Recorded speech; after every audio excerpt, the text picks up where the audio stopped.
The spring of 1940 bore witness across Europe to something unprecedented in the history of aerial warfare. German fighters were destroying Allied aircraft with an efficiency that bordered on the surgical. In London, Paris, and Washington, military planners reviewed intelligence reports with growing alarm. The Messerschmitt Bf 109 and the Focke-Wulf Floh 190 were not merely good aircraft. They represented a fundamental shift in aerial combat capability. They were faster, better armed, and more maneuverable than anything the Allies could field. On a train rattling through the American countryside, somewhere between Dayton, Ohio, and New York City, a 43-year-old Georgian immigrant named Alexander Kartveli sat alone in a passenger car, staring at a blank sheet of paper. Hours earlier, at Wright Field, United States Army Air Corps officials had informed him that his company's fighter designs, the XP-47A and the XP-44 rocket, were being cancelled. 2 years of work, millions of dollars, gone. The airframes were simply too small to meet the new requirements that battlefield realities in Europe had dictated. If you're enjoying this deep dive into the story, hit the subscribe button and let us know in the comments from where in the world you are watching from today. The requirements themselves seem to contradict the laws of physics. The Army wanted a fighter capable of reaching 40,000 feet higher than any single-engine fighter had ever operated. It needed to achieve a true airspeed of at least 400 miles per hour at that altitude. It had to carry not 6, but 8 heavy machine guns, all mounted in the wings, not the nose. It needed armor to protect the pilot. It needed self-sealing fuel tanks, and somehow, despite all this weight, it still had to fly like a fighter. Kartveli pulled out his pencil and began to sketch. What emerged on that piece of paper, drawn not in an engineering office, but on a moving train by a man who had every reason to feel defeated, would become the Republic P-47 Thunderbolt. It would be the largest, heaviest single-engine fighter aircraft ever built during World War II. Pilots who first saw it parked beside their nimble Spitfires would be horrified, certain they were looking at their own death sentence. Critics would call it a dinosaur, a flying milk jug, an impossibility. But by war's end, this supposedly impossible fighter would carry more bombs and rockets than many medium bombers. It would destroy more German tanks, locomotives, and trucks than any other Allied fighter, and it would bring more American pilots home alive than perhaps any other aircraft in the sky. This is the story of how one refugee designer's wings shouldn't have worked according to conventional wisdom, and how they changed the nature of aerial warfare forever. It is a story not of a single invention, but of the collision between Enflanktes port, immigrants' determination, and the brutal mathematics of modern war. Alexander Kartveli was born on September 9, 1896, in Tbilisi, Georgia, then part of the vast Russian Empire. The city sat at the crossroads of Europe and Asia, a place where ancient trade routes met the modern aspirations of the early 20th century. Young Alexander grew up in a Georgia that was experiencing its own renaissance, a brief flowering of national identity and cultural pride before the storms of revolution and war would sweep it all away. He graduated from grammar school in Tbilisi in 1914, just as the world descended into the chaos of the First World War.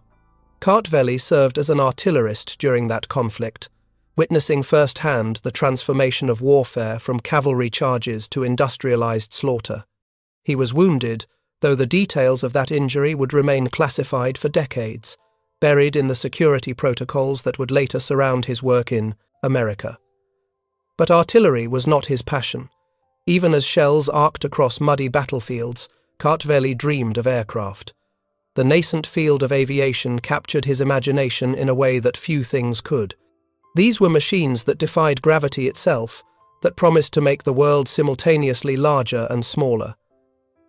In the chaos of war and revolution, aviation represented possibility. When the Bolsheviks seized power in Russia, Georgia briefly declared independence in 1918. For a flickering moment, there was hope. The young Democratic Republic of Georgia possessed an aviation fleet of up to 50 aircraft, but it lacked pilots and aviation specialists. The government recognized Kartveli's potential, and, in 1919, sent him to Paris to study at the Higher School of Aeronautics and Mechanical Construction, known formally as the Institut Supérieur de l'Aéronautique et de l'Espace. He left Georgia with his mother, leaving other family members behind. It was not meant to be permanent exile, merely an education followed by a return home to help build Georgia's Air Force. But history had other plans. In 1921, the Red Army invaded Georgia. The brief independence ended. The country fell under Soviet control. Kartveli would never return to his homeland. Paris, in the 1920s, was the epicenter of aviation innovation. The war had accelerated aircraft development beyond all recognition, and now, in peacetime, designers and pilots pushed boundaries with an almost reckless enthusiasm. Kartveli graduated in 1922 and immediately found work with Blériot Aéronautique, the company founded by Louis Blériot, who had made the first heavier-than-air flight across the English Channel in 1909. Between 1922 and 1927, Kartveli worked on designs for both Blériot and other French manufacturers, participating in the development of Bernard and Furbois aircraft. During this period, one of his design's accounts vary on the specific aircraft established a world speed record. For a young engineer barely into his 20s, displaced from his homeland and working in a foreign country, this was validation. He possessed not merely competence, but genius. Yet Paris, for all its attractions, was still someone else's city. America beckoned. In 1927, American millionaire Charles Levine flushed from his own Atlantic crossing as a passenger aboard the Columbia, just weeks after Charles Lindbergh's solo flight was looking to establish himself in aviation manufacturing. He invited Kartveli to New York to join the Atlantic Aircraft Corporation, later known as Atlantic Fokker. Kartveli arrived as he had arrived in Paris, penniless, carrying little more than his education and his ambition. The Atlantic aircraft venture eventually failed, as so many aviation companies did in those tumultuous years. But Kartveli's reputation had preceded him. In 1931, he met another Georgian exile, Alexander P. Deseversky, born in Georgia, though of Russian descent. Deseversky had been a naval aviator in the Russian Empire, had lost his right leg in combat, and had continued flying regardless. After the Revolution, he had made his way to America and, by 1931, had founded the Seversky Aircraft Corporation in Farmingdale, Long Island. Seversky recognized in Kartveli a kindred spirit, another man displaced by revolution, another believer in aviation's transformative power. He hired Kartveli almost immediately as chief engineer. The two men, both from Tbilisi, both refugees from Bolshevism, would work together to create some of America's most important military aircraft. Kartveli quickly proved his worth. He designed the SEV-1XP, which outperformed the Curtiss P-36 Hawk during a 1936 Army Air Corps competition. This led to the Seversky P-35, designated by the military as America's first modern fighter, incorporating an all-metal fuselage, low-set wings, retractable landing gear, and a radial engine. It was a necessary step in the evolution of American fighter design, even if it would be quickly superseded. But the shadow of security concerns followed Kartveli throughout these years. The American government, aware of his origins and his recent immigration, maintained surveillance on him and other foreign-born engineers. The fears were not entirely without foundation. Industrial espionage was real, and the Soviets actively sought technological secrets. But for Kartveli, a man who had fled Soviet tyranny, the irony was bitter.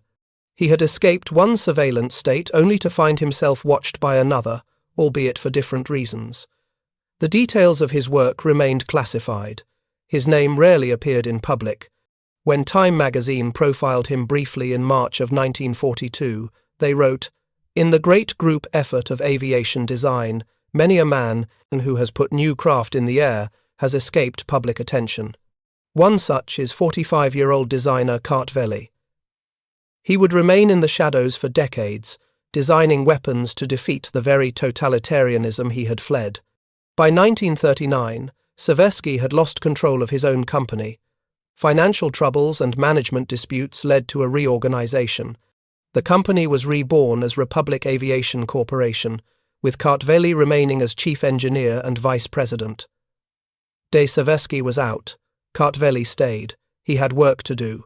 The work was urgent. In September of 1939, Germany invaded Poland. The Second World War had begun, and within months, it became clear that this would be unlike any previous conflict. The speed and violence of the German blitzkrieg shocked military observers. France, considered to possess the world's finest army, would fall in a matter of weeks in the spring of 1940. At the heart of German success was air superiority, achieved by fighters that were simply better than what the Allies possessed. Republic Aviation had been developing fighters in a lineage that traced back to the P-35. The P-43 Lancer was in limited production. Republic had proposed an improved P-44 rocket with a more powerful engine, as well as a lightweight fighter designated the AP-10, which the Army had given the designation XP-47. The AP-10 was to be powered by an Allison V-1710 liquid-cooled V-12 engine and armed with only 2 half-inch machine guns in the nose and 4 smaller guns in the wings. But intelligence reports from Europe made it clear these designs were already obsolete before they flew. The German Messerschmitt Bf-109 and Focke-Wulf FW-190 could outperform them in virtually every category. American pilots would be sent to their deaths in inferior machines. In the spring of 1940, Republic and the Army Air Corps reached the same conclusion. Simultaneously, the XP-44 and the XP-47 designs had to be scrapped. The requirements had changed fundamentally. It was not enough to build a good fighter. America needed a great one. In June of 1940, a meeting took place at Wright Field in Dayton, Ohio.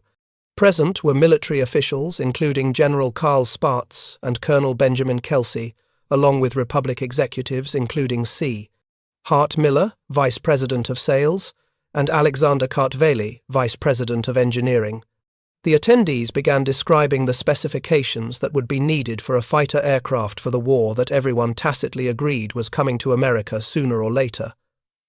Kartveli listened as the requirements were laid out. The fighter would require a ceiling of 40,000 feet operational altitude, where the thin air challenged both engines and pilots. It needed a maximum true airspeed of at least 400 miles per hour at that optimum altitude, no fewer than 6 machine guns, with room for 8, and all of them mounted in the wings, not the nose. The European practice of using heavy-caliber nose-mounted cannons often required reducing the propelling powder charge to manage recoil, so those shells, while destructive on impact, lacked the reach of lighter, faster machine gun rounds. American doctrine favored the half-inch Browning machine gun for its range, rate of fire, and hitting power. Kartveli understood immediately what this meant. He had been at this work long enough to grasp the brutal arithmetic of aircraft design. Every pound of weight in the wings, guns, ammunition, the structure to mount them, the mechanisms to fire them had to be lifted by those same wings. Heavy armament meant a larger, stronger wing. Armor to protect the pilot added more weight. Self-sealing fuel tanks, essential after watching so many Allied fighters burn over Europe, added still more weight. A turbocharger system to reach 40,000 feet would be massive, requiring elaborate ducting throughout the fuselage. And then there was the engine itself. To power such an aircraft at such speeds and altitudes, you needed the largest, most powerful engine available. That meant the new Pratt & Whitney R2800 Double Wasp, an 18-cylinder, 2-row radial engine producing 2,000 horsepower. It was the most powerful aircraft engine yet developed in the United States, and it was enormous. Based on an estimated combat weight of 12,000 pounds, nearly 3 times heavier than many contemporary fighters, Kartveli sketched a semi-elliptical wing with an area of 300 square feet. That sketch, made during the meeting or shortly thereafter, captured the essence of what would become the Thunderbolt. Then came the devastating news. On September 6, 1940, the Army notified Kartveli officially that the XP-47A and the XP-44 rocket contracts were cancelled. The P-43/XP-44 airframe was too small to meet the new requirements, The XP-44 rocket had been based on the P-43 Lancer airframe with an even more powerful radial engine, but it never made it past the mock-up stage. 2 years of engineering work erased. Kartveli boarded a train back to New York. The journey from Dayton to New York covered approximately 600 miles and took the better part of a day in 1940. It provided time to think, time to sketch, time to reimagine everything.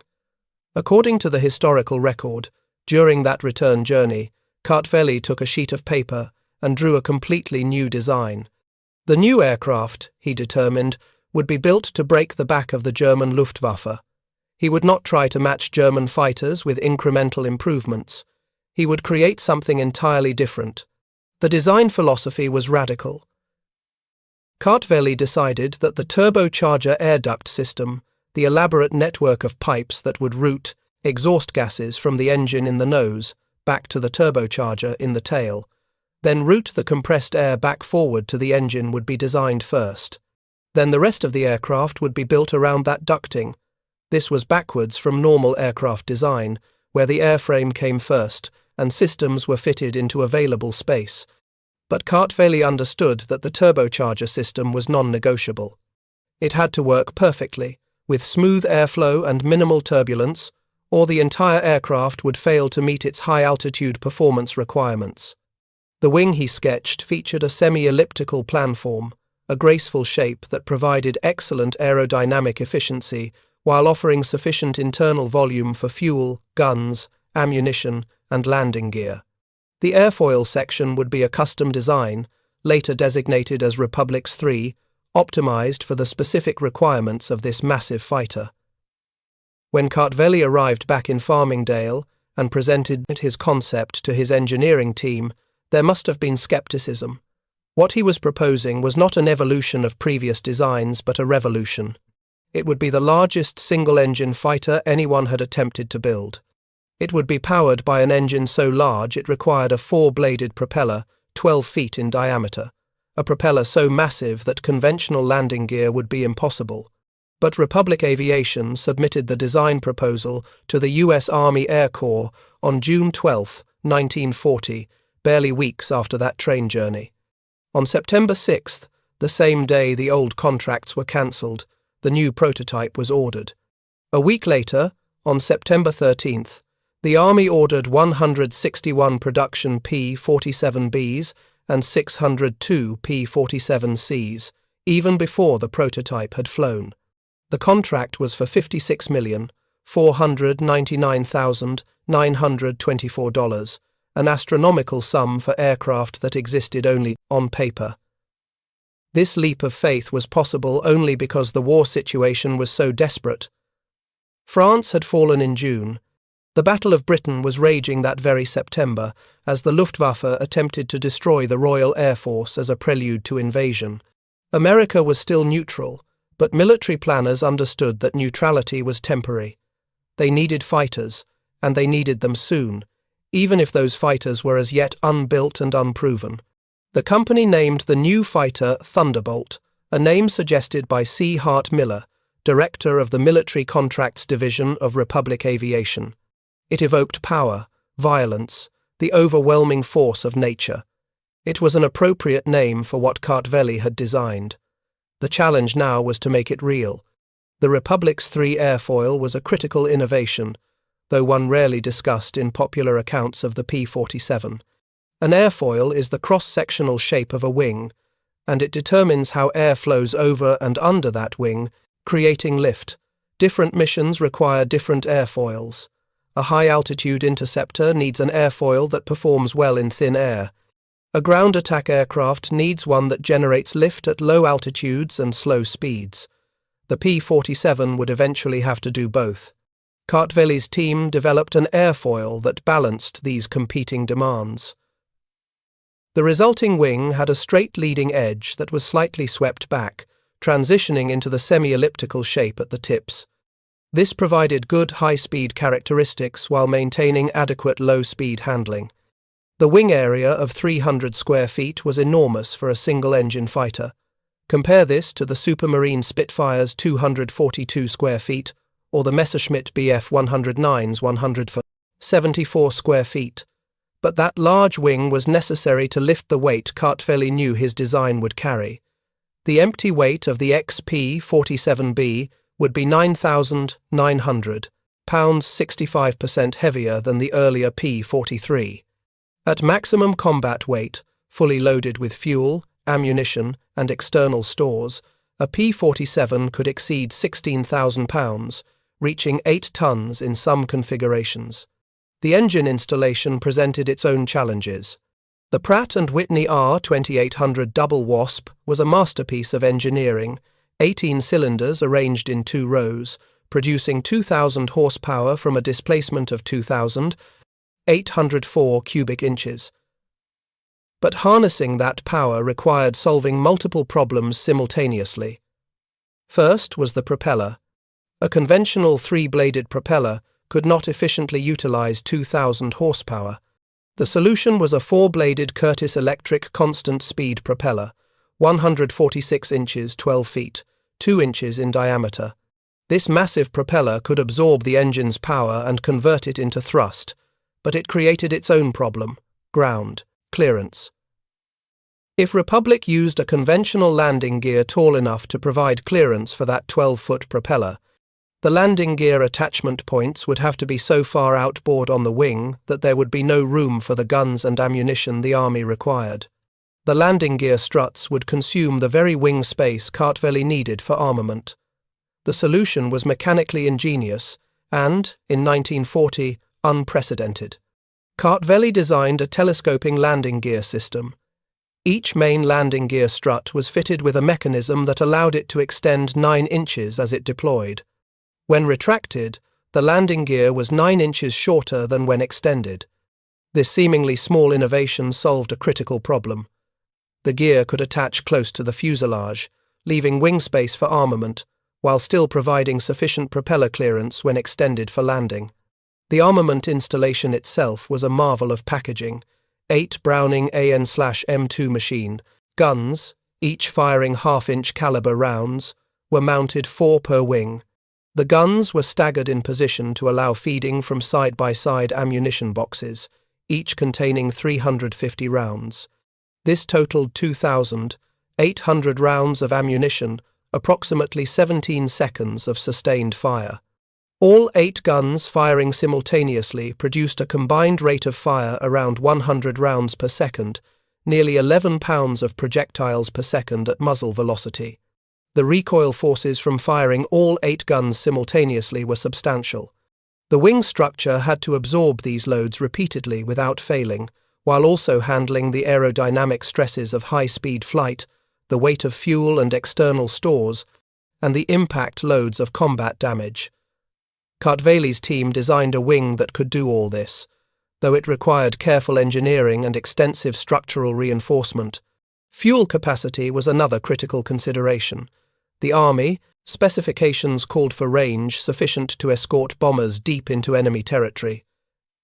Internal fuel tanks were located under the cockpit, a main tank holding 270 US gallons aft of the fireproof bulkhead and an auxiliary tank holding 100 gallons beneath the pilot's seat.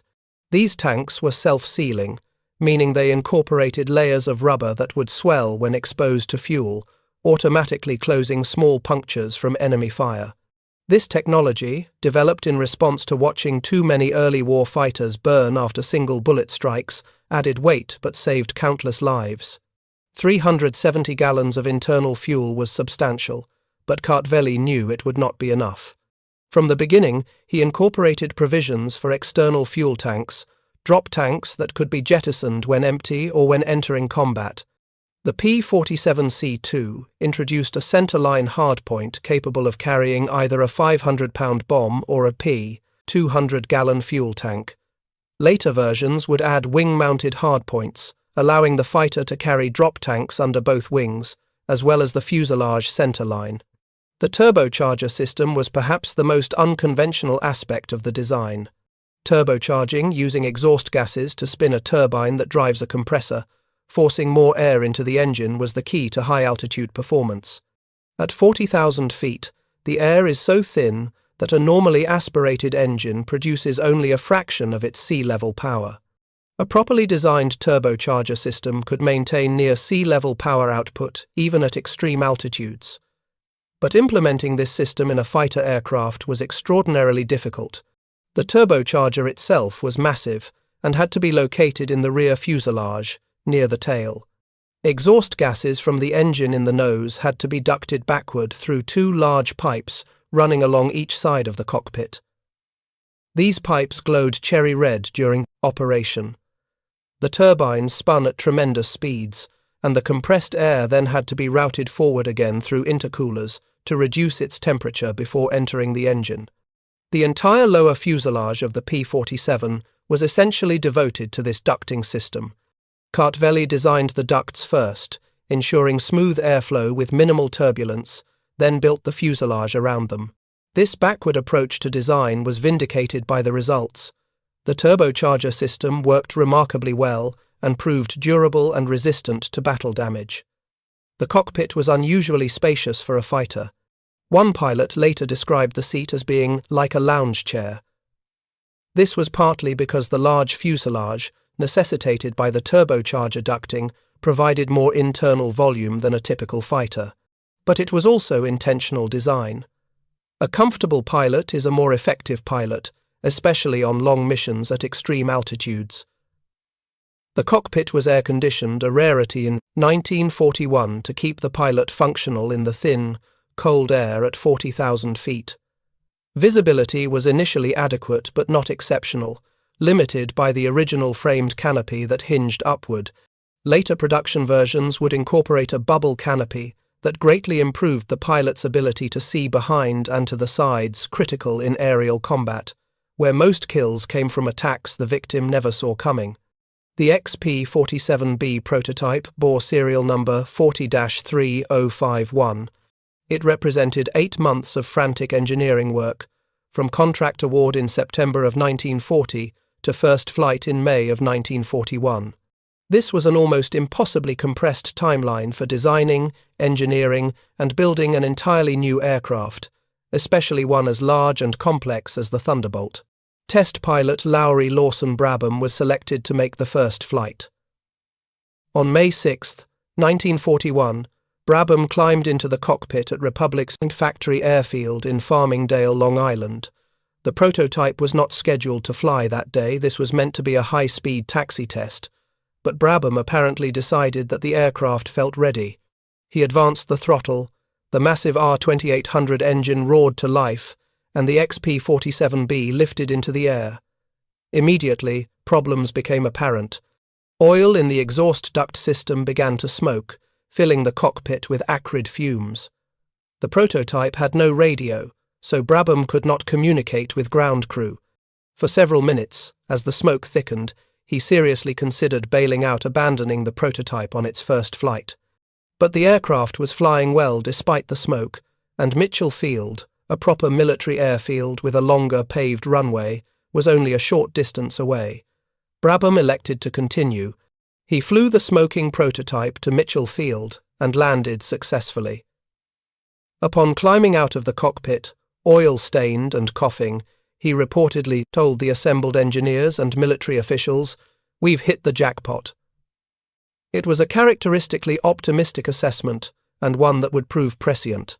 But between that first flight in May of 1941 and the P-47's combat debut nearly 2 years later, significant problems had to be solved. Production aircraft, designated P-47B, began rolling off Republic's assembly lines in March of 1942. The first production aircraft was delivered on March 18th, but early testing revealed troubling issues. The engine tended to overheat, the radio was unreliable, the landing gear had its own troubles. Most seriously, in high-altitude dives, precisely the flight regime where the P-47 would operate, shock waves formed around the aircraft as local airflow approached the speed of sound. These shock waves caused the flight controls to snatch and, in some cases, to lock completely. Pilots found themselves in uncontrolled dives, unable to pull out, the ground rushing up to meet them. This was a problem of compressibility, the physics of transonic flight, where air begins to behave more like a fluid than a gas. In 1942, this was barely understood.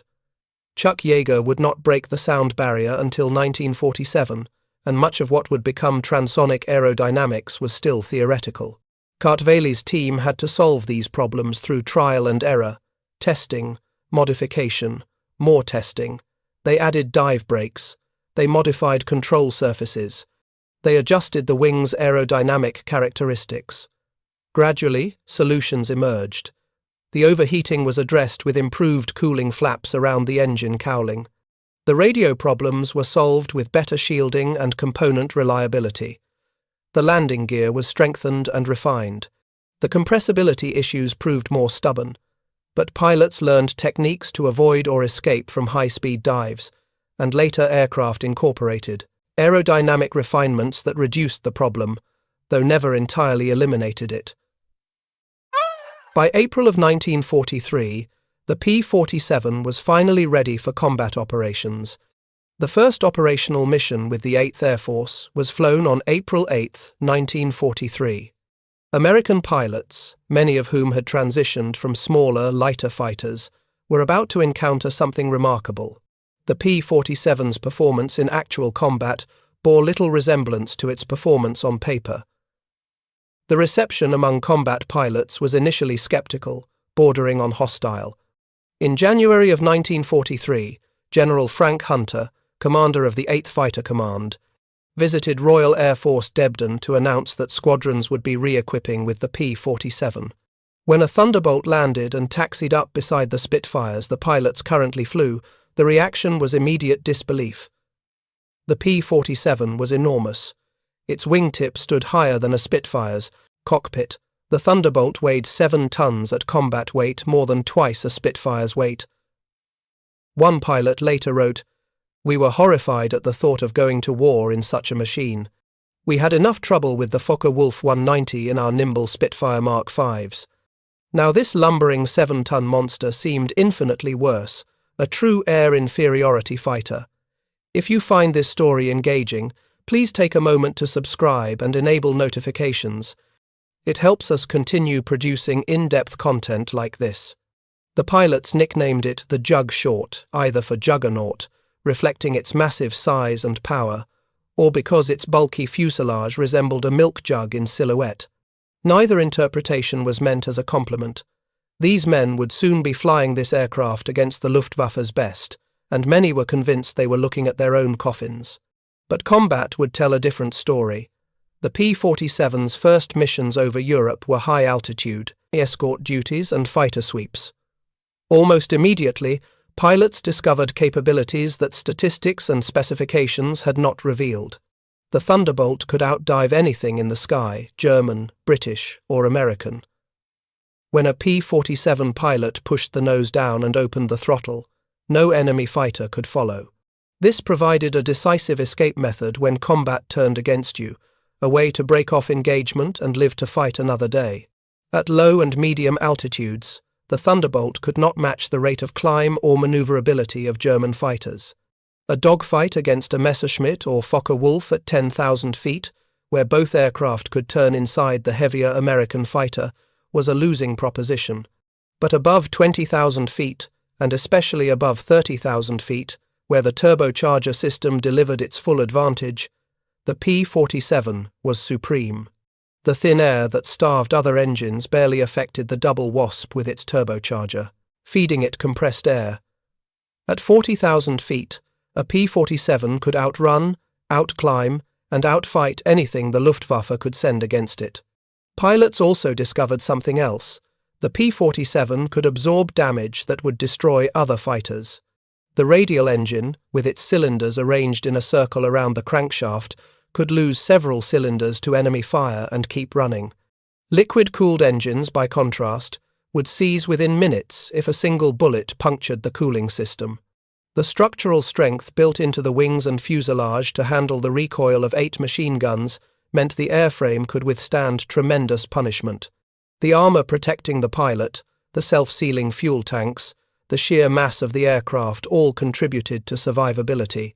Stories began circulating of P-47s returning to base with hundreds of bullet holes, with cylinders shot away, with control surfaces shredded, yet still flying. One Thunderbolt pilot counted over 200 holes in his aircraft after a mission. The ground crew shook their heads in amazement that he was alive. The aircraft had absorbed hits that would have killed a lighter fighter 3 times over, but the P-47's greatest contribution to the war effort would come not in air-to-air combat, but in a role Kartveli had never envisioned when he sketched that semi-elliptical wing on a train in 1940. The transformation began in late 1943. By that point, the P-47 had proven itself as an escort fighter, but its range was still insufficient to accompany bombers all the way to targets deep in Germany. The North American P-51 Mustang, with its laminar flow wing and efficient Merlin engine, would eventually take over long-range escort duties. But the Mustang, for all its speed and range, was lightly built. It could not carry the external loads that the P-47's massive wing and robust structure could handle. Commanders began experimenting with the Thunderbolt as a fighter bomber. Early P-47Ds carried a single 500-pound bomb under the fuselage centerline. Then they added bombs under the wings. The bomb load increased from 500 pounds to 1,000 pounds, then to 1,500, then to 2,000. By mid-1944, a P-47 could carry 2,500 pounds of bombs, plus its 8 machine guns with full ammunition, and still perform as a fighter. To put this in perspective, medium bombers of World War II were generally defined as aircraft capable of delivering approximately 4,000 pounds of ordnance over ranges of 1,500 to 2,000 miles. The North American B-25 Mitchell, one of the war's most successful medium bombers, could carry 3,000 pounds of bombs internally in its bomb bay, plus additional bombs on external racks. The Martin B-26 Marauder had similar capacity. A single-seat fighter was now carrying bomb loads that approached those of twin-engine medium bombers. And unlike those bombers, which required crews of 4 to 6 men and were limited to level bombing from altitude, the P-47 could deliver its ordnance with precision. Fighter bombers could dive bomb specific targets, bridges, railroad junctions, tank columns with an accuracy no heavy or medium bomber could match. But bombs were only part of the story. In late 1943, the Army introduced the Mate rocket, a 4.5-inch unguided rocket with a 20-pound warhead. P-47s began carrying these rockets on underwing racks, initially in small numbers, then in larger clusters. By 1944, an improved rocket was available, the 5-inch high-velocity aircraft rocket, known universally as the HVAR, or colloquially as Holy Moses. Each HVAR carried a 45-pound warhead equivalent in destructive power to a 105mm howitzer shell. A P-47 could carry 10 of these rockets, 5 under each wing, plus bombs, plus its 8 machine guns. The firepower available to a single pilot in a single aircraft was staggering. Kartveli's wing design made all of this possible. The semi-elliptical wing he had sketched on that train provided not just aerodynamic efficiency, but internal volume for fuel and structural strength for external loads. The wing had been designed to carry 8 heavy machine guns, and their ammunition a purely offensive armament meant for air combat. But those same structural hardpoints, those same load-bearing members, could carry bombs, rockets, fuel tanks, or any combination thereof. The wing's internal structure was key. Unlike some aircraft designs where external stores were almost an afterthought, mounted on hasty modifications to existing structures, the P-47's wing was inherently robust. It had to be, to handle the forces of high-speed flight at its weight, to absorb machine gun recoil, to support the telescoping landing gear. That structural integrity meant the wing could be adapted to carry loads Kartveli had never specifically designed for. The P-47D-15 variant, entering service in 1944, incorporated further refinements specifically for the fighter-bomber role. Internal fuel capacity increased to 375 US gallons. The underwing bomb racks were made wet, meaning they were plumbed to carry fuel tanks instead of bombs, if mission requirements dictated. This gave the P-47 unprecedented flexibility, drop tanks for range, bombs for ground attack, rockets for armored targets, or any combination that mission planners deemed necessary. The effectiveness of this weapons system was demonstrated with brutal clarity during the Normandy campaign. Following D-Day on June 6, 1944, P-47s of the 9th Air Force flew close air support missions for Allied ground forces. Operating from forward airfields in France, Thunderbolt squadrons were assigned sectors and placed on call, ready to strike German positions whenever ground commanders radioed for assistance. The results were devastating. From D-Day until VE Day Victory in Europe Day on May 8, 1945, Thunderbolt pilots claimed to have destroyed 86,000 railroad cars, 9,000 locomotives, 6,000 armored fighting vehicles, and 68,000 trucks. These numbers represent claims, not necessarily confirmed. Kills overclaiming was endemic in all air forces, but even adjusting for probable exaggeration, the scale of destruction is remarkable. One engagement illustrates the Thunderbolt's ground attack capability. On July 29, 1944, during Operation Cobra, the American breakout from the Normandy beachhead, the 405th Fighter Group encountered a German column trapped near Roncy by elements of the U.S. 2nd and 3rd Armored Divisions. The terrain had channeled the German vehicles into a narrow corridor between Roncy and Saint-Denis-le-Vêtu, creating a target-rich environment. The P-47s attacked this column from 3 to 10 p.m. until 9:40 p.m., over 6 hours of sustained strikes. Pilots made repeated passes, expending bombs, rockets, and machine gun ammunition, then returning to base to rearm and returning to the attack. When ground forces finally reached the area and counted the wreckage, they found 66 tanks, 204 vehicles, and 11 guns destroyed. A single fighter group, in one afternoon and evening, had eliminated the combat power of a German division. This was the kind of close air support that ground commanders had only dreamed about earlier in the war. Heavy bombers could obliterate cities but often missed tactical targets. Medium bombers were more precise but required clear weather and were vulnerable to fighters and flak. Fighter bombers like the P-47 combined the precision of a fighter with firepower that rivaled bombers, and they could operate in conditions that grounded heavier aircraft.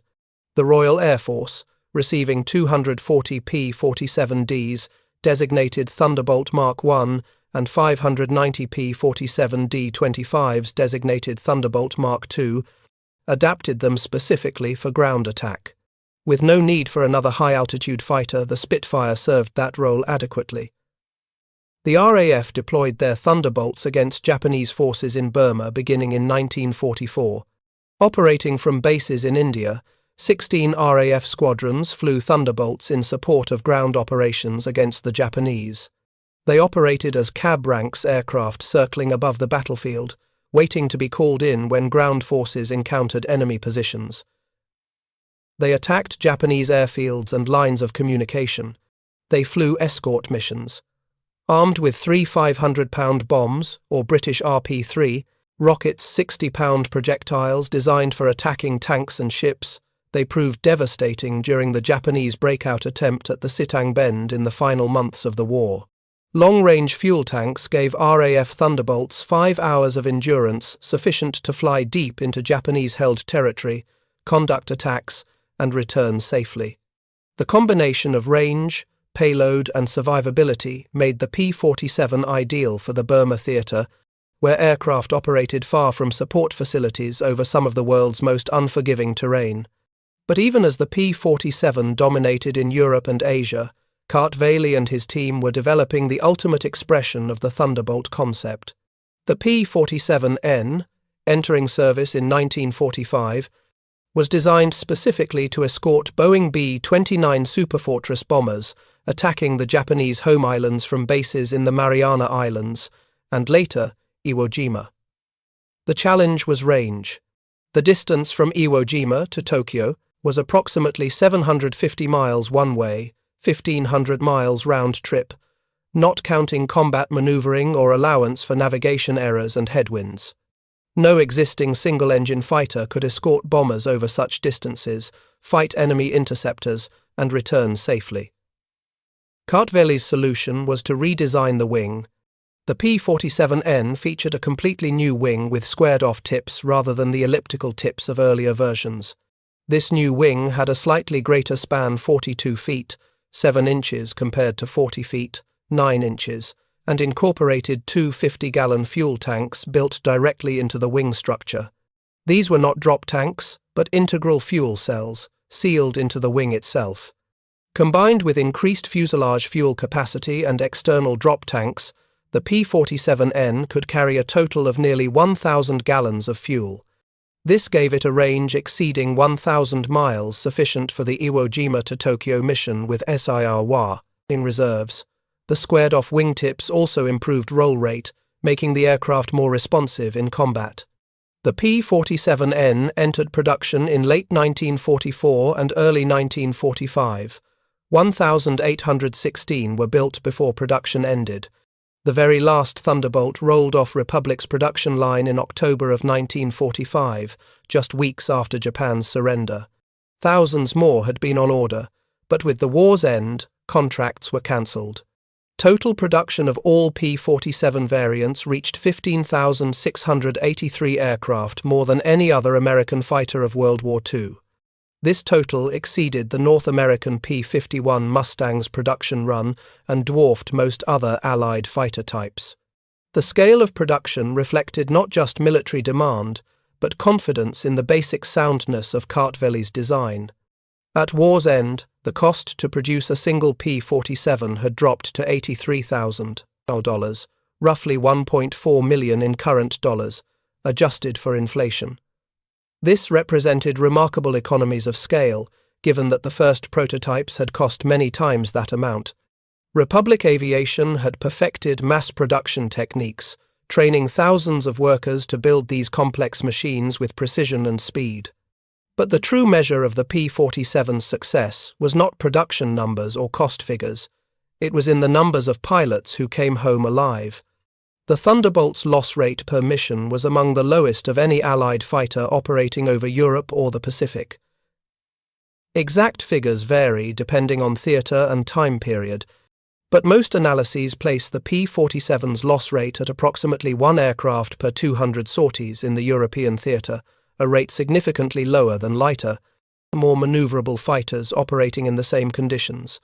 This survivability was not accidental. Every decision Kartveli had made, the radial, engine, the structural strength built into the wings and fuselage, the armour protection, the self-sealing fuel tanks, even the sheer size and weight of the aircraft contributed to keeping pilots alive. In air combat, the Thunderbolt could absorb damage that would down other fighters. In ground attack, flying through intense anti-aircraft fire at low altitude, the P-47's ruggedness meant the difference between returning to base damaged and not returning at all. Pilots developed genuine affection for the aircraft. The nickname Jug, initially derisive, became a term of endearment. They told stories of flying home on 5 cylinders after 3 had been shot away, of landing with control surfaces hanging by cables after the hydraulics were destroyed, of climbing out of cockpits to find their aircraft riddled with holes they hadn't even noticed in the heat of combat. One pilot described the P-47 as a pilot's aircraft, responsive enough to dogfight when necessary, stable enough for precision bombing, powerful enough to escape trouble, and tough enough to bring you home when everything went wrong. For men flying daily missions over hostile territory, knowing the enemy would do everything possible to kill them, that toughness mattered more than statistics about speed or climb rate. The irony of the P-47's success is that it excelled in a role Kartveli never intended. He had designed a high-altitude interceptor, a fighter meant to operate in the thin, cold air at 40,000 feet, where turbocharging and structural strength mattered more than maneuverability. What he created was the most effective fighter bomber of World War II, an aircraft that spent more time at low altitude, attacking ground targets with bombs and rockets, than it ever did in the high-altitude pure fighter role for which it was conceived. This transformation reveals something fundamental about weapon system design. The best designs are not necessarily those optimized for a single role, but those robust and adaptable enough to excel in roles never anticipated. Kartveli's semi-elliptical wing, sketched on a train to solve one problem, ended up solving problems he didn't know existed. The structural strength built into that wing to handle 8 machine guns also handled bombs and rockets. The internal volume created by the wing's thickness, necessary for fuel and landing gear, provided space for additional systems. The hardpoints, designed for guns, could mount ordnance pylons. Every design choice cascaded into capabilities that emerged only when the aircraft met the chaotic demands of actual warfare. After the war ended in 1945, the U.S. Army Air Forces, which became the independent U.S. Air Force in 1947, began rapidly demobilizing. Thousands of aircraft were declared surplus. P-47s, so recently essential to victory, were scrapped by the hundreds or sold to Allied nations for nominal sums. The Strategic Air Command operated P-47s from 1946 through 1947, and the Air National Guard flew them until 1953, when the aircraft received the designation 47 under a new naming convention. But by the mid-1950s, the Thunderbolt had effectively disappeared from American service, replaced by jets. Yet Kartveli's design philosophy persisted. He had moved on to jets himself even before the war ended, developing the F-84 Thunderjet in 1944. This aircraft, entering production in 1946, applied lessons learned from the P-47 to the jet age. Republic would build more than 10,000 F-84s in various versions, and Kartveli would go on to design the F-105 Thunderchief, another heavy, single-engine fighter bomber that would serve with distinction in Vietnam. In the 1960s, Kartveli worked on advanced concepts for the Air Force, including ramjet, propulsion systems, and even early space shuttle designs. NASA's History Office would later acknowledge his contributions to ramjet technology and orbital vehicle concepts, ideas that presaged the space shuttle by more than a decade. But perhaps his most enduring design came late in his career. In the early 1970s, Kartveli served as a consultant to Fairchild Republic, the successor to Republic Aviation, on a new close air support aircraft. The specifications called for an aircraft that could survive intense ground fire while destroying enemy armor. It needed heavy armament, long loiter time, and the ability to operate from rough forward airfields. Kartveli's design incorporated a massive 30mm cannon, 11 hardpoints for bombs and rockets, twin engines mounted high on the fuselage for survivability, and a titanium bathtub protecting the pilot. The aircraft was deliberately slow, cruising speed around 300 miles per hour, because close air support required loiter time and precision, not speed. The Fairchild Republic Aten Thunderbolt II, nicknamed the Warthog, entered service in 1977.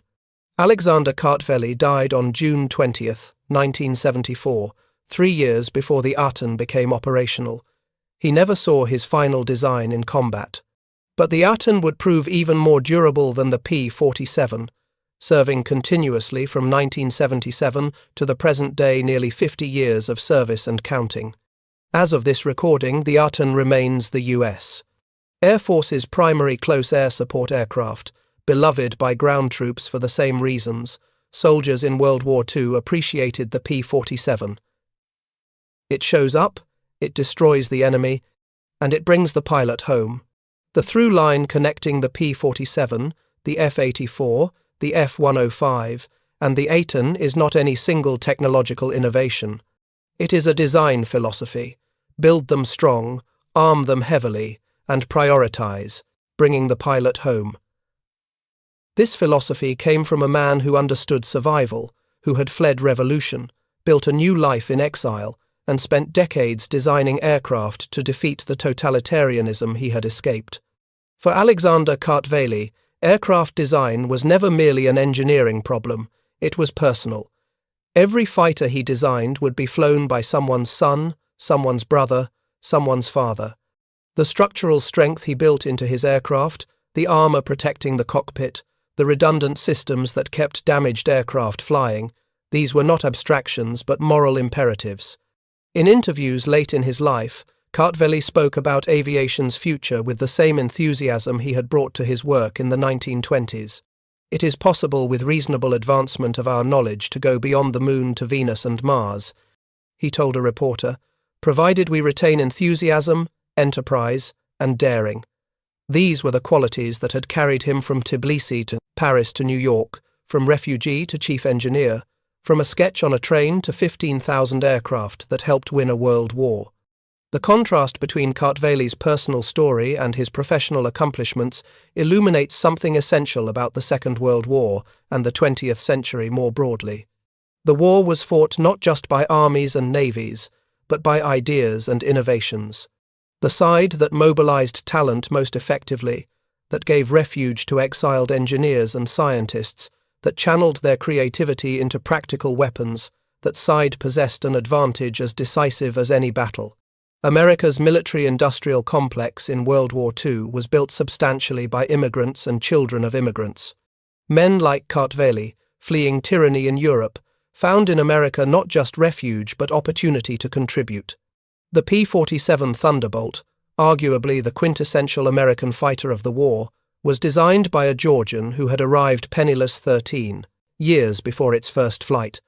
The atomic bomb would be developed under the direction of Robert Oppenheimer, whose parents had fled Germany, based on physics insights from Albert Einstein, a refugee from Nazi Germany. This was not coincidental. Totalitarian regimes drove away talent they deemed unreliable Jews, political dissidents, ethnic minorities, anyone who might question authority. Democratic societies welcomed that talent and gave it the freedom to innovate. The result was a technological and industrial advantage that ultimately proved decisive. Kartveli's personal story embodies this larger pattern. He had no particular reason to feel loyalty to America in 1940. He was not yet even an American citizen when he designed the P-47. He would not be naturalized until later in the war. Georgia, his homeland, was under Soviet occupation. He could have chosen to work for any nation that offered him employment. But he chose America, and America chose him. The United States government, despite its surveillance concerns, allowed him to design some of the nation's most critical weapons. Republic Aviation, despite his recent immigration and his status as a foreign national, made him chief engineer and vice president. This mutual trust produced results that neither side could have achieved alone. The surveillance that followed Kartveli throughout his career was real and burdensome. His work remained classified for decades. His name rarely appeared in public. Even today, he remains largely unknown outside aviation circles, despite having designed aircraft that helped win World War II and that remain in service into the 21st century. But the surveillance never prevented him from working, never forced him into exile again, never silenced his voice entirely. Contrast this with what happened to engineers and scientists in totalitarian states. In Germany, the Nazis drove out Jewish scientists, depriving themselves of the nuclear physics that might have given them atomic weapons. In the Soviet Union, purges removed competent engineers, replacing them with politically reliable mediocrities. Both regimes suffered from the predictable consequences: technological stagnation, strategic blunders, ultimately defeat, or, in the Soviet case, eventual collapse. Democratic societies are messy and inefficient. Security services worry about espionage, often excessively. Bureaucracies resist innovation. But democracies possess one overwhelming advantage: they can harness talent regardless of its origin. An immigrant from Georgia can design America's most important fighter. A patent clerk from Switzerland can revolutionize physics. Refugees from tyranny can build the weapons that defeat it. This is the deeper lesson of the P-47 Thunderbolt and Alexander Kartveli's career. The wing he sketched on a train was not just an engineering solution to aerodynamic and structural problems. It was a vindication of the departed principles he had risked everything to reach: the freedom to innovate, to question assumptions, to try radical solutions. These were inseparable from the political freedoms that totalitarianism denied. When P-47 pilots flew into combat, They carried with them the accumulated expertise of exiled engineers, refugee scientists, immigrant workers. The aircraft itself was a rebuke to every assumption underlying totalitarian ideology. It proved that free men, working voluntarily toward shared goals, could create something a million slaves could never match. Kartveli did not speak publicly about these philosophical dimensions of his work. He was, by all accounts, a modest man who avoided publicity and focused on engineering problems rather than grand theories. But the trajectory of his life spoke volumes. He fled Bolshevism in 1919. He spent the next 55 years designing weapons to defeat the ideologies Nazism, fascism, communism that had driven him from his homeland. The P-47 Thunderbolt destroyed German tanks in France, Japanese positions in Burma, and later, in other hands, served in the Korean War and in dozens of smaller conflicts. But its most important victory was not any single battle. It was the proof that liberal democratic societies, for all their flaws, possessed capabilities that totalitarian states could not match. By war's end, the material disparity between the Allies and the Axis was staggering. America alone produced more aircraft, tanks, ships, and weapons than all Axis nations combined. This was not merely a matter of resources. Germany had access to the resources of occupied Europe. Japan controlled much of East Asia. The disparity reflected different approaches to organizing human effort. Free societies, it turned out, were more efficient than slave societies, more innovative than regimented societies, more resilient than societies built on fear. The P-47's production history illustrates this. 15,683 aircraft, built by workers who were paid fair wages, who could change jobs if they wished, who could unionize, who could complain about working conditions. Compare this to German factories using slave labor from concentration camps workers, who were starved, beaten, worked to death, and who sabotaged production whenever possible. Which system produced more? Which produced better quality? The answer was never in doubt. By 1944, Allied air superiority was so complete that German aircraft rarely left the ground. The Luftwaffe had fine aircraft, the Me-109, the TW-190, later the Me-262 jet fighter, but they could not build enough of them, could not train enough pilots, could not overcome the sheer weight of Allied numbers backed by Allied industrial capacity. The P-47 was emblematic of this material supremacy. When Thunderbolts arrived over Europe in 1943, their pilots faced a numerically superior Luftwaffe flying from interior lines, supported by radar and ground control. 2 years later, in 1945, P-47s flew wherever they wished, at will, in formations so large they blackened the sky, facing sporadic and ineffective opposition. This transformation was not inevitable. It required mobilizing not just industrial capacity, but human creativity. It required leaders willing to take risks on unconventional designs. It required engineers willing to work 80-hour weeks for years on end. It required pilots willing to fly experimental aircraft that might kill them. It required workers willing to labor in factories far from home. It required a society organized to harness all these elements toward a common goal. And fundamentally, it required being the kind of society that people like Alexander Kartveli chose to join rather than flee. This was America's secret weapon, not the P-47 itself, but the system that could conceive, design, produce, and employ 15,683 P-47s. A system that welcomed an immigrant engineer and gave him the freedom to create something remarkable. Thank you for watching. For more detailed historical breakdowns, check out the other videos on your screen now and don't forget to subscribe. The morning of August 13, 1944, Normandy, France. A narrow sunken lane between Écouché and Argentan. SS Oberscharführer Ernst Bachmann sits in the commander's cupola of his Panzerkampfwagen Weissführung B, the King Tiger. Through his scissor periscope, he scans the bocage hedgerows, watching for movement. His tank weighs 68 tons.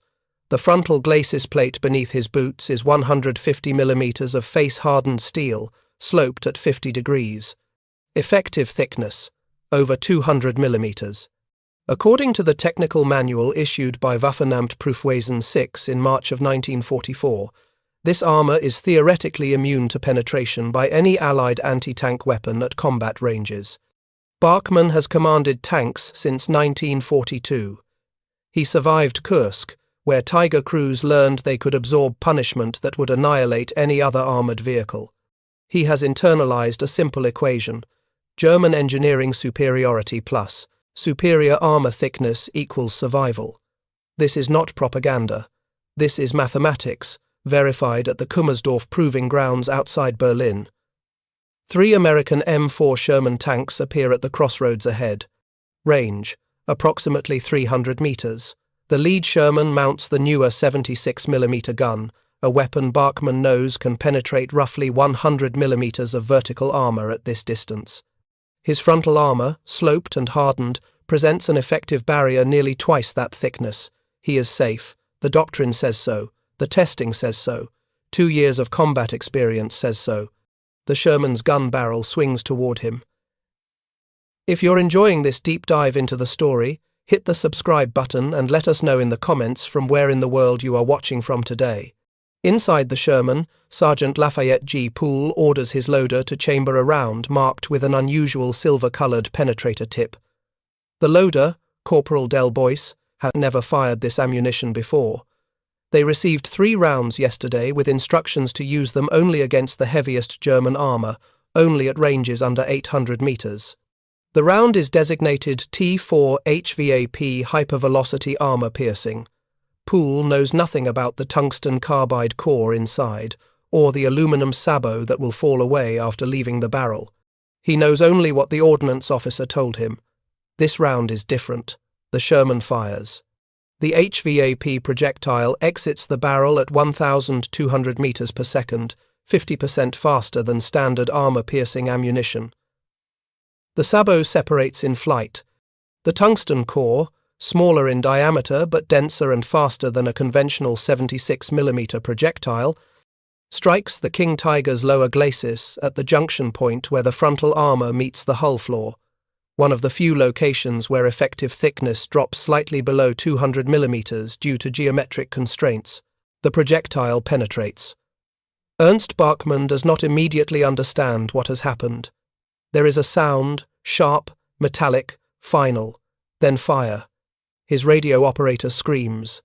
Bachmann hits the cupola release and throws himself out of the hatch. He lands in the ditch beside the road as flames erupt from the engine compartment. Behind him, the tank that was supposed to be invulnerable burns. He stares at it. The penetration should not exist. The mathematics should not permit it. But the entry hole in the glacis plate is undeniable, a clean puncture through armor that was certified impenetrable. This is the moment. Not of death, but of understanding. The moment when 2 years of doctrine collapse under the weight of physical evidence. When the promise of invincibility reveals itself as temporary, conditional, already obsolete. This story is not about a single tank or a single engagement. It is about the psychological shattering that occurred across the German Panzer Arm in the summer and fall of 1944, when the most elite tank commanders in the Wehrmacht realized that 200 mm of frontal armor was not, in fact, enough. It is about the collision between ideology and physics, between what they were promised and what they encountered. It is about the moment Germany's armoured warfare doctrine built on the foundation of material superiority met a reality it could not deflect, building the world. To understand this shattering, we must first understand the belief system it destroyed. By 1943, German tank doctrine had evolved into something approaching a military philosophy. While the Soviet Union mass-produced the T-34, eventually building over 50,000 units, and while American factories turned out Shermans at a rate that would reach 49,000 by war's end, Germany chose a fundamentally different path. Not quantity, but quality. Not numerical superiority, but technological dominance. Not expendable weapons, but invincible ones. The Panzer Kampfwagen VI Tiger, introduced in August of 1942, embodied this philosophy. At 54 tons, it mounted the 8.8 cm K-36 gun, a weapon derived from the legendary Flak 18 anti-aircraft gun that had proved devastatingly effective against Allied tanks in North Africa. The Tiger's frontal armor, 100 mm thick and nearly vertical, could withstand direct hits from the Soviet 76 mm gun and the American 75 mm gun that equipped most Allied medium tanks in 1943. The psychological impact on German crews was profound. Otto Carius, who would become one of Germany's highest-scoring tank aces, commanded Tigers with Schwerpanzerabteilung 502 on the Eastern Front. In his post-war memoir, published in 1992, he described the first time he entered combat in a Tiger. The Russians fired at us continuously. Hits rang against the armor like hammer blows on an anvil. But nothing penetrated. We advanced through their fire, as if through a hailstorm that could not touch us. The feeling was not of invincibility that would be too abstract. It was simpler. We knew, with mathematical certainty, that their guns could not harm us. This was not mere propaganda. The combat mathematics supported the doctrine. At Kursk in July of 1943, SS Untersturmführer Franz Stordegger, commanding a Tiger of the Leibstandarte SS Adolf Hitler Division, engaged a Soviet tank formation near the village of Syolkny. In approximately 15 minutes, Staudegger's Tiger destroyed 22 T-34 seconds. The Soviet return fire inflicted no penetrating hits. The exchange rate 22 kills for 0 losses suggested that even massive numerical inferiority could be overcome through technological superiority. German war production statistics from Reichsminister Albert Speer's Armaments Ministry demonstrate the logic. If one Tiger could eliminate 20 enemy tanks before being knocked out, Germany did not need to match Allied production numbers. They needed only to produce enough Tigers to maintain a favorable exchange rate until Allied morale and industrial capacity collapsed under unsustainable losses. But by late 1943, battlefield reports indicated that the Tigers were not quite as invulnerable as initially believed. Soviet 85 mm guns, when they achieved flank shots at close range, could penetrate Tiger armor. American 76 mm guns, introduced in late 1943, posed a similar threat at shorter distances. The British 17-pounder anti-tank gun could defeat Tiger frontal armor at ranges under 1,000 meters under optimal conditions. Germany's response was characteristically extreme. Build a better Tiger. Development of the Tiger II, designated Panzerkampfwagen VI, Ausführung B, but commonly called the Königstiger, or King Tiger, by Allied intelligence began in February of 1943. The first production models rolled out of the Henschel factory in January of 1944. This was not an incremental improvement. This was a fundamental redesign built around a single principle: absolute frontal immunity. The King Tiger's hull armor was revolutionary. The frontal glacis consisted of 150 mm of face-hardened steel, sloped at 50 degrees from vertical. Basic trigonometry yields an effective thickness exceeding 200 mm, double that of the original Tiger. The turret front was 180 mm thick, sloped at 10 degrees. The mantlet, the curved armor shield protecting the gun mounting, added another 180 mm. More importantly, the King Tiger mounted the 8.8 cm KOK 43 liters, 71 gun, a weapon with a barrel length of 71 calibers, compared to the Tiger I's 56 calibers. Muzzle velocity increased from 810 meters per second to 1,000 meters per second. Penetration performance increased accordingly. At 1,000 meters, the KRK 43 could defeat 200 millimeters of vertical armor. No Allied tank-mounted armor even approaching this thickness. Testing at the Wehrmacht's Kummersdorf proving grounds in Brandenburg verified the armor performance. American 76 mm armor-piercing rounds, fired at the glacis plate at ranges of 500 meters, failed to penetrate.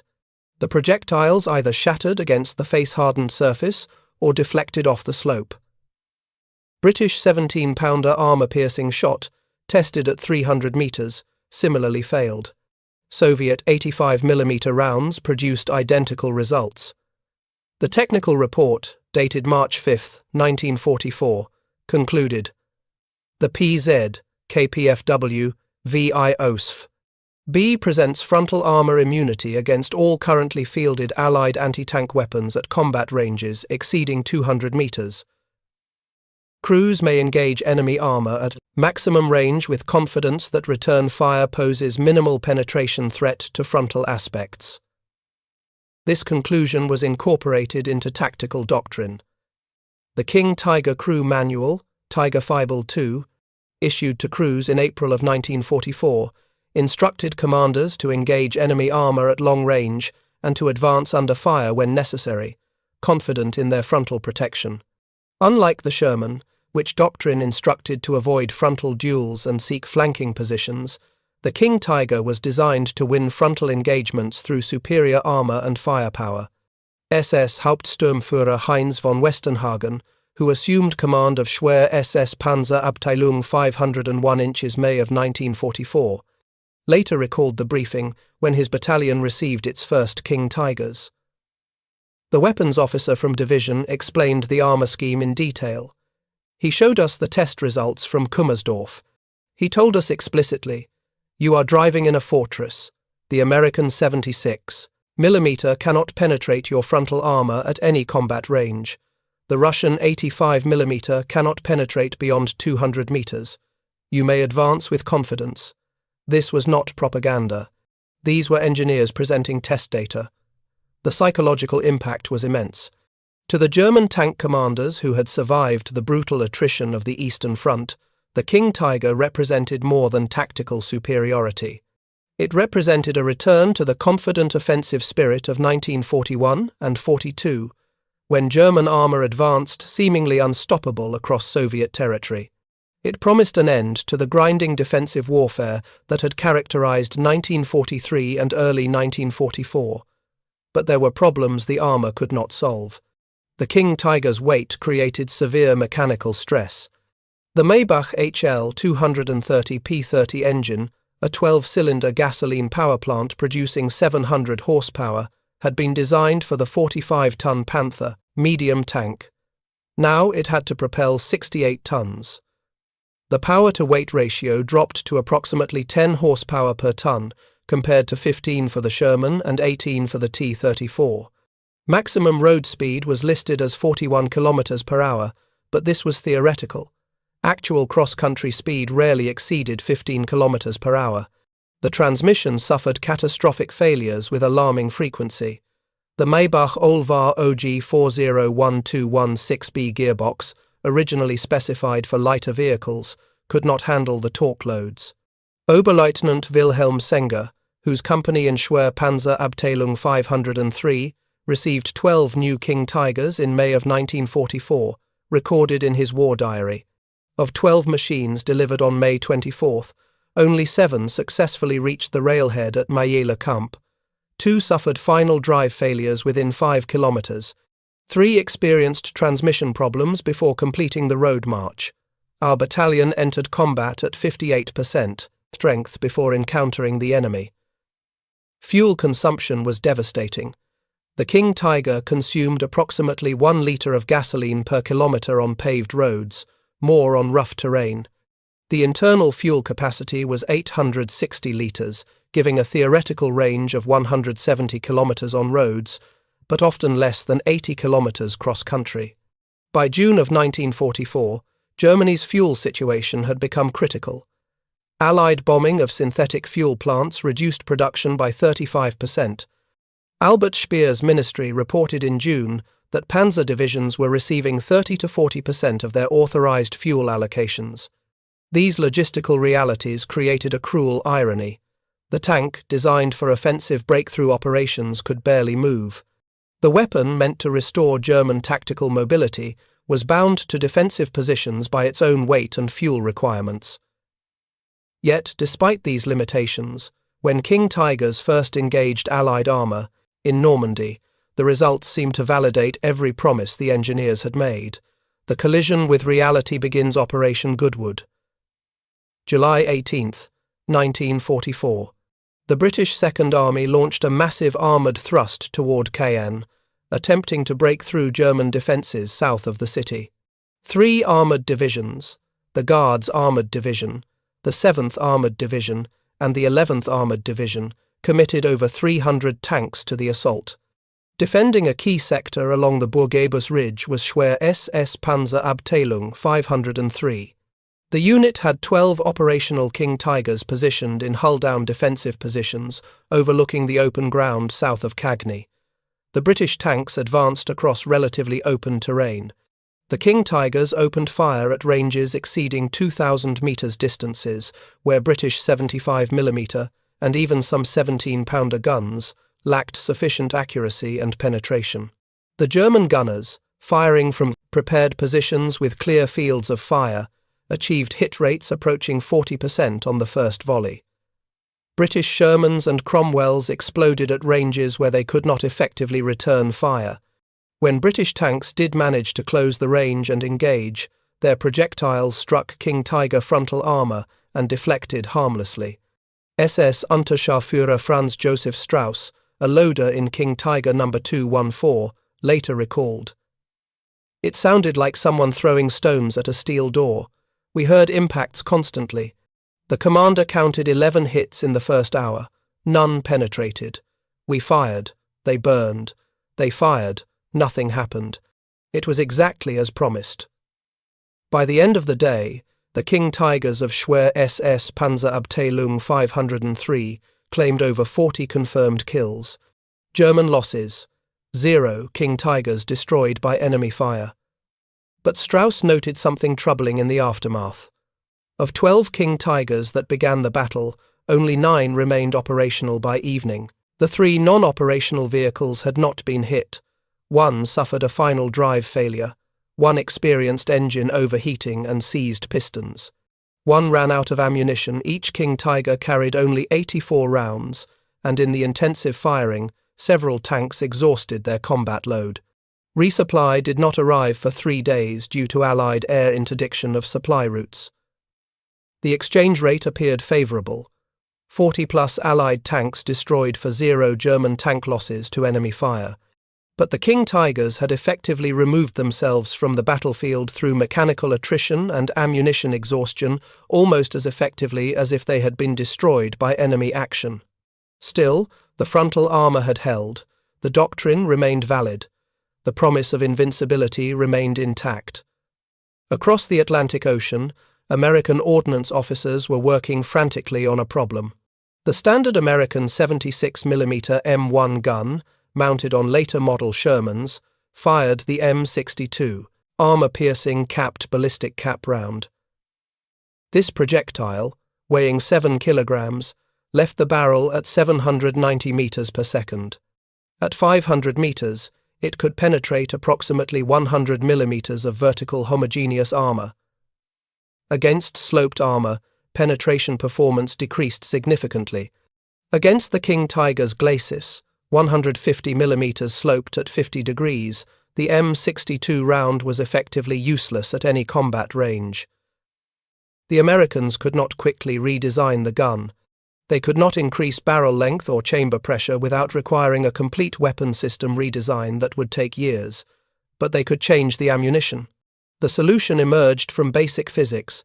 Penetration is a function of sectional density multiplied by velocity squared. If you cannot increase projectile mass or diameter, increase velocity. If you cannot increase velocity through gun modifications, decrease projectile mass while maintaining propellant charge. The T4 hypervelocity armor-piercing projectile used a subcaliber design. Instead of a full 76mm projectile, the T4 consisted of a tungsten carbide core approximately 45mm in diameter, surrounded by an aluminum sabot that brought the total diameter to 76mm. Upon exiting the barrel, aerodynamic forces stripped the sabot away, leaving only the tungsten core in flight. The physics were elegant. The smaller, denser core achieved muzzle velocities approaching 1,200 meters per second, 50% faster than standard ammunition. The tungsten carbide core, though smaller in diameter, had superior sectional density compared to steel. Laboratory testing at Aberdeen Proving Ground in Maryland demonstrated penetration performance of 190 mm of vertical homogeneous armor at 500 meters. Against sloped armor, performance decreased, but remained superior to standard ammunition. The problem was tungsten. The United States required tungsten for numerous war applications: machine tool bits, armor-piercing projectiles for multiple weapon systems, electrical contacts, high-temperature alloys. Domestic tungsten production could not meet demand. The majority came from imports primarily from China, Bolivia, and Portugal. German U-boat operations and the demands of other weapon systems created severe shortages. In August of 1944, the Ordnance Department allocated HVAP ammunition with extreme rationing. Each Sherman tank in frontline service received between 4 and 6 T4 rounds. Crews received explicit instructions: use HVAP only against heavy German armor, Tigers, and Panthers. Use only at ranges under 800 meters, where accuracy could be assured. Do not waste these rounds on lighter targets. Most critically, German intelligence remained unaware that HVAP ammunition existed in field use. German signals intelligence had intercepted American radio traffic discussing special ammunition and tungsten rounds in general terms, but analysts dismissed these references as relating to anti-aircraft or anti-tank gun ammunition, not tank-fired projectiles. The Wehrmacht's intelligence assessment, dated July 20, 1944, concluded, American tank gun performance remains limited by the inherent ballistic constraints of the 76 mm M1 weapon system. No significant penetration improvements anticipated in the near term. This intelligence failure created a critical asymmetry. German tank commanders operated under doctrine that assumed their frontal armor remained immune to American tank fire. American tank commanders, at least those who had received HVAP rounds, knew differently. The first confirmed engagement occurred on August 13th. The moment of shattering Ernst Bachmann survived the destruction of his King Tiger near Écouché. He and 3 crew members escaped the burning vehicle. The driver and radio operator died in the fire. Bachmann spent 2 hours hiding in a drainage ditch before rejoining German forces retreating eastward. When he reported to his company commander the following morning, he described the engagement in detail. Frontal hit at approximately 300 meters, complete penetration of the glacis plate, immediate fire. The company commander's response was immediate skepticism. Impossible. The Americans do not have guns that can penetrate our frontal armor at that range. You were hit in the side or rear. The chaos of combat confused your perception, Bachmann insisted. The commander ordered him to accompany a recovery team back to the site. The abandoned King Tiger might still be recoverable if the damage was not catastrophic. They found the tank where Bachmann had left it, burned out but intact enough for examination. The entry wound was unmistakable. A clean hole approximately 5 centimeters in diameter punched through the lower glacis plate. The angle of entry was nearly perpendicular. This was a frontal hit, not a flank shot. The penetration depth indicated a small caliber, high-velocity projectile, not the larger diameter rounds fired by 85 mm or 17-pounder guns.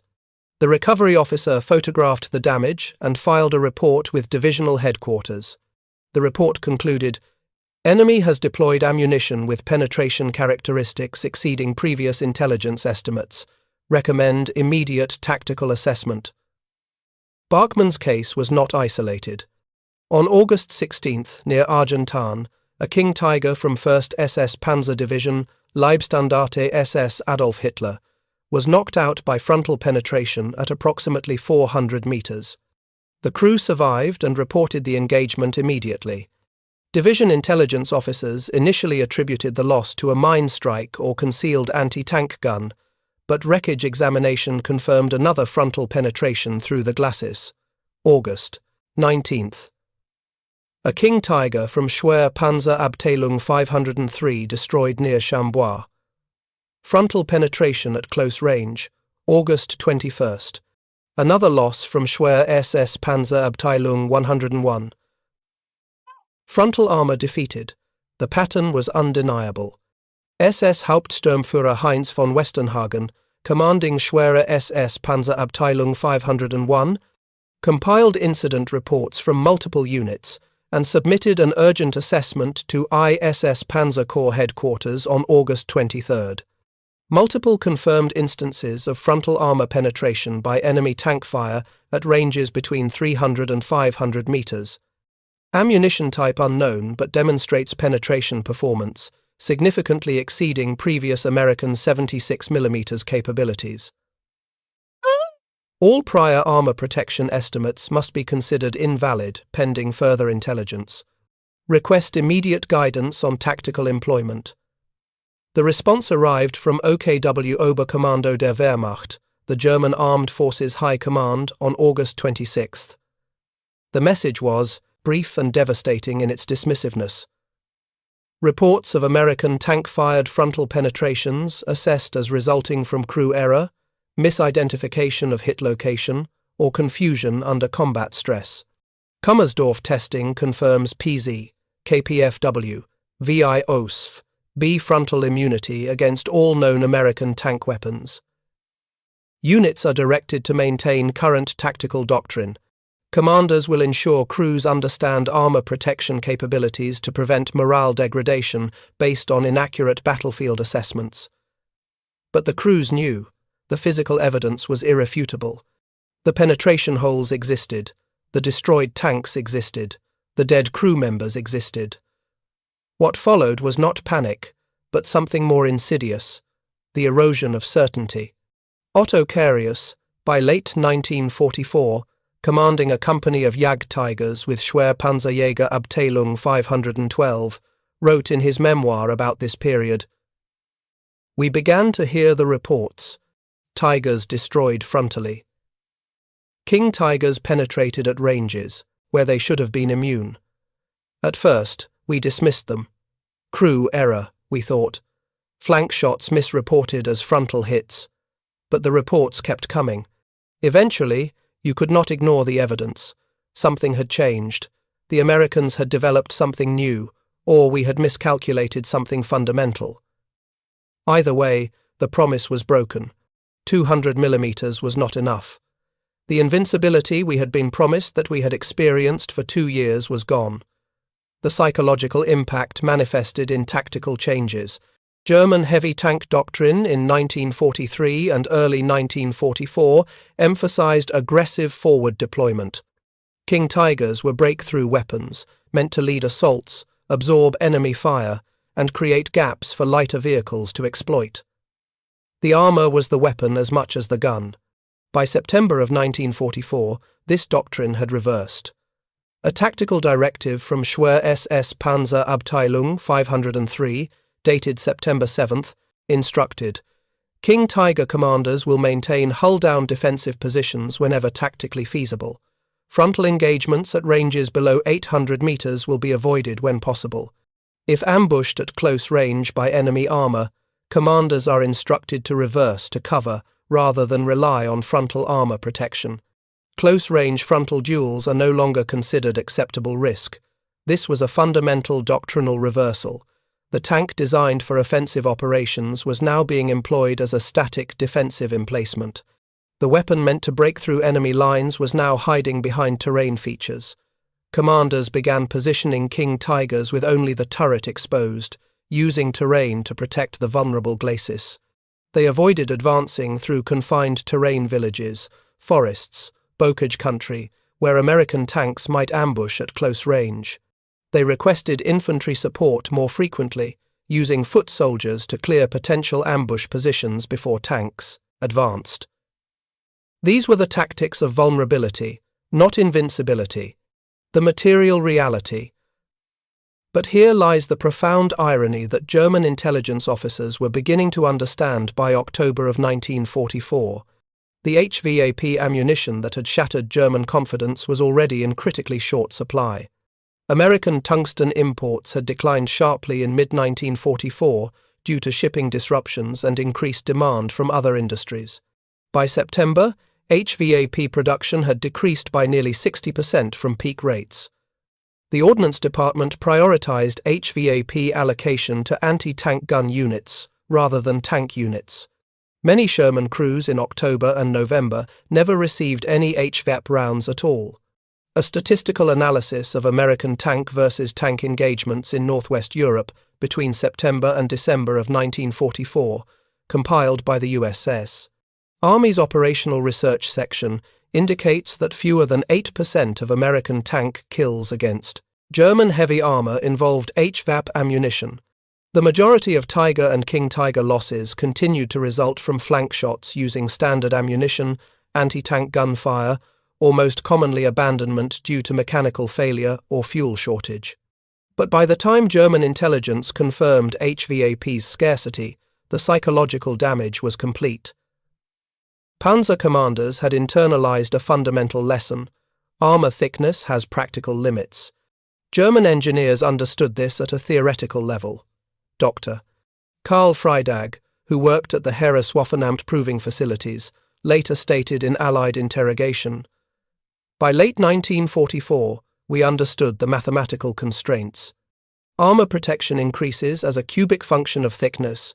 You must add weight to the entire vehicle structure to support additional frontal armor. Meanwhile, projectile velocity improvements are essentially linear and require minimal additional resources. We calculated that achieving immunity against American HVAP round would require frontal armor approaching 300 mm effective thickness. The vehicle would weigh over 100 tons. It would be strategically immobile. Germany attempted this anyway. The Jagdtiger tank destroyer, entering service in September of 1944, mounted 250 mm of frontal armor. It weighed 72 tons.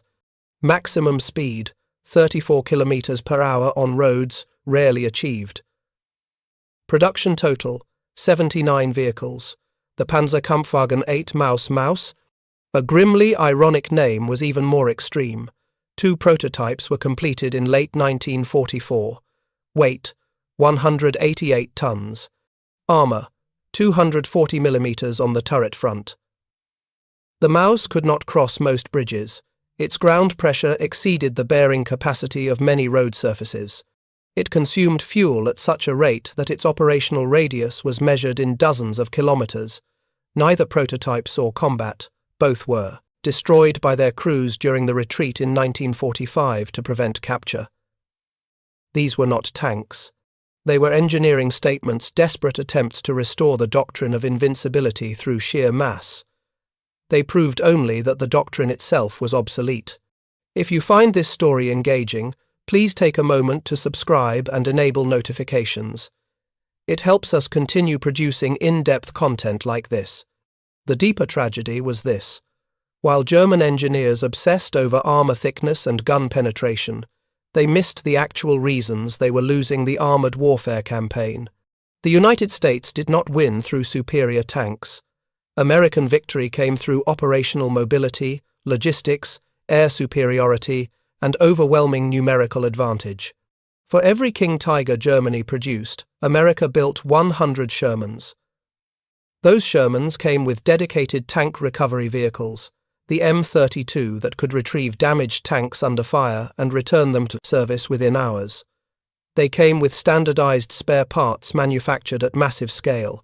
They came with fuel trucks, ammunition carriers, bridging equipment, and most critically, complete air superiority that interdicted German supply lines while protecting American movements. Germany produced 492 King Tigers total. Peak monthly production reached 84 vehicles in August of 1944, the same month HVAP ammunition entered field use. The United States produced 49,234 Shermans. Peak monthly production, 2,464 vehicles in December of 1943. Even with a 10-to-1 kill ratio, which was never achieved in practice, the mathematics were impossible. Germany could not win a war of attrition with technological superiority alone, but the invincibility doctrine had pushed German tank design in precisely the wrong direction. Instead of producing more medium, Tanks, vehicles like the Panzer IV or Panther, that were easier to manufacture, maintain, and supply. Germany committed resources to super-heavy tanks that broke down constantly, consumed irreplaceable fuel, and required specialized recovery equipment that often didn't exist. Combat loss statistics reveal the extent of the failure. Of the 492 King Tigers produced, approximately 150 were confirmed, destroyed by enemy action, knocked out by tank fire, anti-tank guns, aircraft, or mines. The remaining 342 were either abandoned due to mechanical failure, destroyed by their own crews during retreat to prevent capture, or ran out of fuel and were left behind during Germany's final collapse. The tank, designed to be invulnerable, died most often from its own complexity. The human cost, not all German tank commanders accepted this reality immediately. Some clung to the invincibility doctrine until the end. SS Obersturmführer Bobby Wool commanded a King Tiger in Schwer SS Panzerabteilung 501 during the final German offensive in the West, the Battle of the Bulge, in December of 1944. In a letter to his wife, dated January 3, 1945, he wrote, "They say the enemy has developed special ammunition that can defeat our armor. I do not believe these reports. Our Tiger is the finest armored vehicle in the world. German engineering remains superior to anything the Americans or Russians can produce. We will hold them." Wool's King Tiger was destroyed on January 15, 1945, during the defensive fighting in Hungary. A Soviet Su-100 tank destroyer mounting a 100mm gun penetrated his King Tiger's turret at 600 meters. Wool was 23 years old.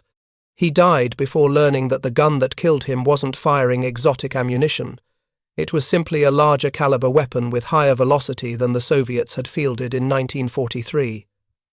The armor that was supposed to protect him had become obsolete, not through revolutionary technology, but through incremental improvements in conventional weapons. The survivors carried different lessons. Johannes Kuhlmann commanded a King Tiger during the Ardennes offensive. His vehicle was knocked out on December 23, 1944, not by enemy fire but by transmission failure. He and his crew spent 4 days destroying sensitive equipment and walking back to German lines through American-controlled territory. In a post-war interview conducted in 1998, he reflected, "The worst moment was not when the transmission failed. We were used to mechanical problems. The worst moment was in August, when we first heard about the frontal penetrations.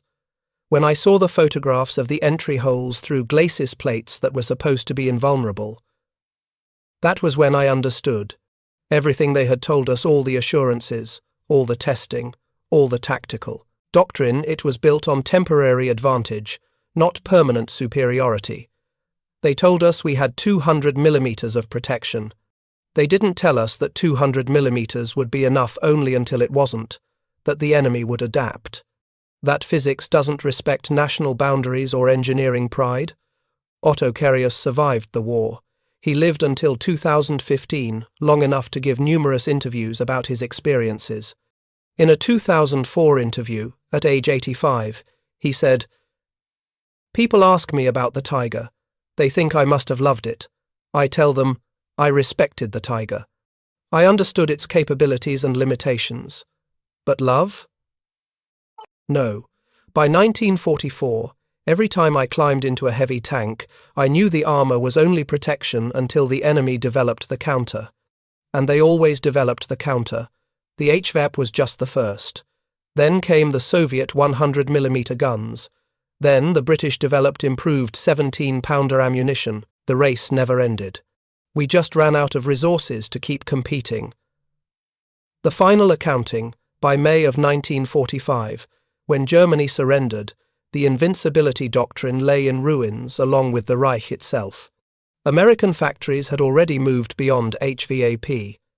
The T-15E-1 round, entering production in early 1945, could defeat 230 millimeters of armor at 500 meters. The British armor-piercing discarding Sabot APDS rounds for the 17-pounder gun demonstrated similar performance. The Soviets fielded the BR-412D round with hardened tungsten carbide cores for their 100mm guns. If the war had continued another year, Germany would have needed 400mm of effective frontal armour to maintain the same protection level they believed they had in June of 1944. The vehicle would have weighed over 200 tons. It would have been strategically worthless. The lesson the Panzer commanders learned, the ones who survived. To learn it was brutal in its simplicity. There is no such thing as invincibility. There is only temporary advantage, the gap between what the enemy currently has and what they are capable of developing. Armour is a stopgap measure, a tactical advantage that persists until the enemy creates the counter. And in industrial warfare between peer competitors, counters develop faster than steel. 200mm of frontal armour was not enough. 300mm would not have been enough. No amount of armour would have been enough, because the German calculation was fundamentally wrong. They believed they could engineer their way to invulnerability. They learned, too late, that the only real invulnerability comes from logistics, production capacity, resource access, and strategic mobility, precisely the areas where Germany was catastrophically outmatched. The King Tigers that survived the war, preserved in museums, displayed as monuments, still bear the scars. Visitors can touch the armour, run their fingers over the penetration holes that shouldn't exist. The entry wounds are small, surprisingly so, 5 or 6 centimetres in diameter, clean punctures through steel that was certified impenetrable. Those holes represent more than engineering failure. They represent the moment when belief collided with physics, when doctrine met reality, when the promise of invincibility revealed itself as illusion. Ernst Bachmann survived the war. He died in 1979, age 55. In his few recorded interviews, he rarely discussed tactics or kill counts. When asked about the King Tiger, he usually said only, "It was a good tank, but there are no invincible tanks. I learned that in August of 1944. The day his King Tiger burned, Bachmann sat in that ditch beside the road and watched flames consume the machine that was supposed to protect him.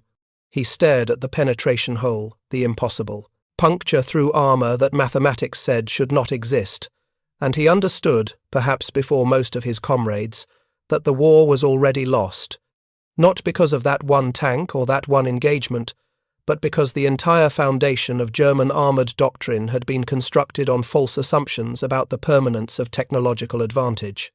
200mm was not enough. It was never going to be enough, because physics doesn't read doctrine manuals, and tungsten doesn't respect test results from Kummersdorf. The projectile that struck Bachmann's tank obeyed only physical laws: mass, velocity, sectional density, impact angle. Those laws don't recognize national boundaries or engineering superiority or ideological certainty. They simply are.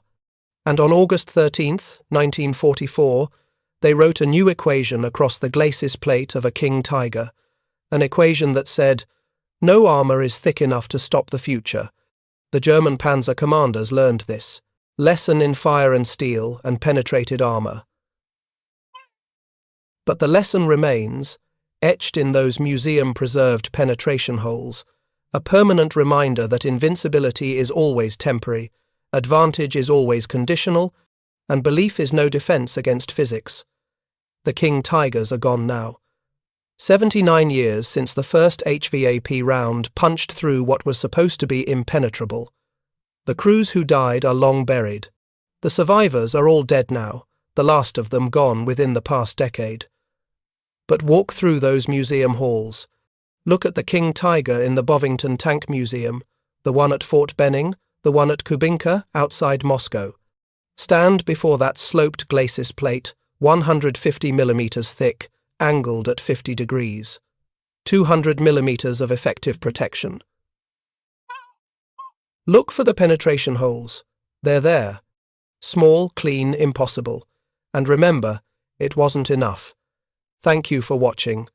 For more detailed, historical breakdowns, check out the other videos on your screen now, and don't forget to subscribe.